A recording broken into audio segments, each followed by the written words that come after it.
Welcome back, everybody. Today, I'm going to teach you how to add a border to an image block in Squarespace. This is a great way to make your images stand out and add a professional, polished look to your website design. Also, if you're interested in business tools that could improve your workflow, I've dropped a few links in the description down below. Let's get started. First, open your browser and navigate to squarespace.com. Once you're there, go ahead and log into your account using your credentials. This will take you straight to your Squarespace dashboard where you can manage all your websites. Once you're on the dashboard, you'll see all the websites associated with your account. Simply click on the website where you want to add a border to your image block. This will open up the editing interface for that specific site. Now focus on the left side menu. You'll see several options listed there. Click on Website, and directly under it, you'll find Pages. Click on Pages to access your site's page structure. This is where you can manage all the content on your site, but we're going to take a slightly different route to achieve what we need. Next, look again at the left side menu and locate Custom Code. Click on it and you'll see an option underneath called Custom CSS.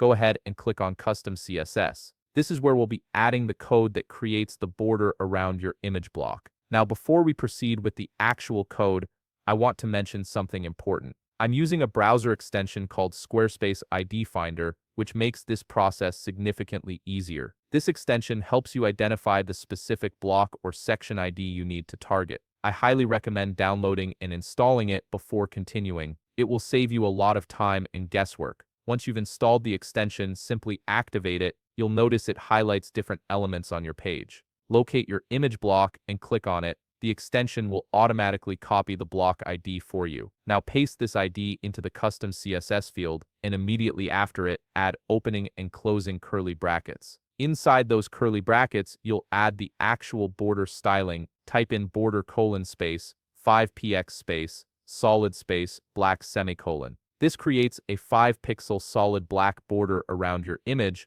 Of course, you can customize this however you like. You can change the pixel size to make it thicker or thinner, swap solid for dashed or dotted, and choose any color that suits your design. Once you're happy with your customization, click Save. And that's it. You've successfully added a custom border to your image block in Squarespace. This simple CSS trick can really elevate the visual appeal of your images and make them pop on your site. If you found this video helpful, please leave a like, subscribe, and see you in the next video.